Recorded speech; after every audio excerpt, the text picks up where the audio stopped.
Hey guys, Lance here. I'm here to share with you what I chose for this week's assignment on, reading a book on a political figure or a country or crisis. I chose President Roosevelt. I've always been fascinated with the 1920s, 30s, and 40s in American history, and just reading about the presidencies during that time, reading about the Great Depression, uh, Black Tuesday and the stock market crash, and World War II. I've always just been I've just been enamored with that time in American history. So I chose President Roosevelt. So I read Sterling Biographies, Franklin Delano Roosevelt, A National Hero. This book was a great overview of President Roosevelt's entire life. It started with his childhood. It told you how he was as a child. It went into his school years and how he persevered through bullying and people making fun of him because he came from a well-off family and he spent a lot of time overseas, so he had a European taste and accent about him. He spoke differently than everybody, but he persevered through that, and even into his college years, he talks about his time in college and how he rose to prominence amongst his classmates. Even though he didn't get elected to be class president, he was very proud of the clubs and the things that he did get to take part in. But the bulk of the book focused on President Roosevelt's launching into politics. I mean, he was a lawyer and he had a law firm, and one of his close friends encouraged him to accept a nomination to run for Senate, and they weren't even sure if he was going to win, but he ended up winning. And the thing that I admired about President Roosevelt is his sense of selfless service to the American people, to better the American people, to better their future. And he felt that if it was within his power, that it was his duty to run.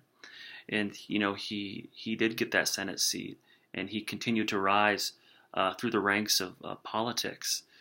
And in the middle of all this, he was struck down with polio, and he this devastated him. It depressed him because he had been able to walk. He had been able to be such a strong symbol of democracy for the American people and the people of New York.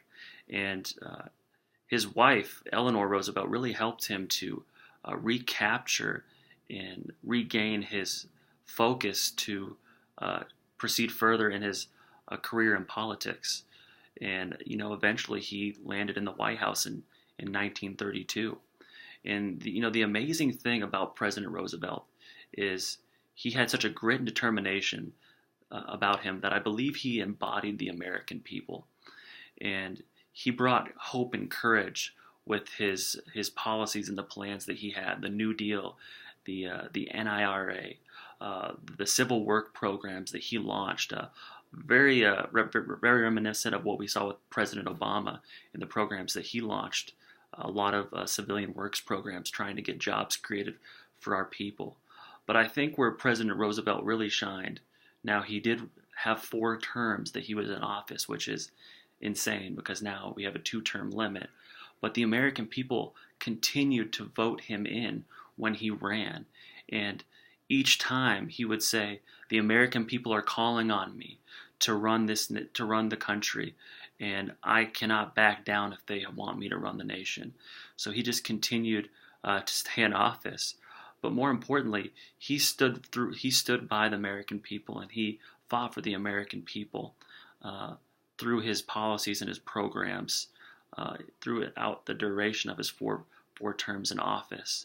And more importantly, what President Roosevelt did was he guided our nation through one of the most difficult times, World War II, and he stood steadfast.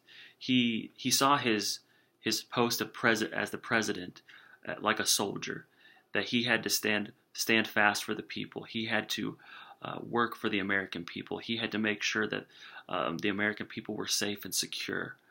And that's what I really gathered out of this book, is that he is a champion of the people. He's a champion of democracy. And you know what? If you're looking to get a deeper history of President Roosevelt and his administration during that time, this is a great introduction into that. And I really think that it will give you a newfound respect for what he did as a leader and the way that he lived his life. He didn't even get to see the end of World War II. He passed away from a cerebral hemorrhage before World War II ended, just a couple weeks before Germany had surrendered. And he never got to see that, but he still was dreaming, and he saw hope for the American people. He believed in America, in the United States, and it was a powerful thing to get to read and be reminded of. So I definitely would encourage you to pick this up, read it. It's not that long of a read, but I really think that it would enhance your understanding of, the things that happened that have shaped our nation to be what it is today. All right. Have a great one, guys.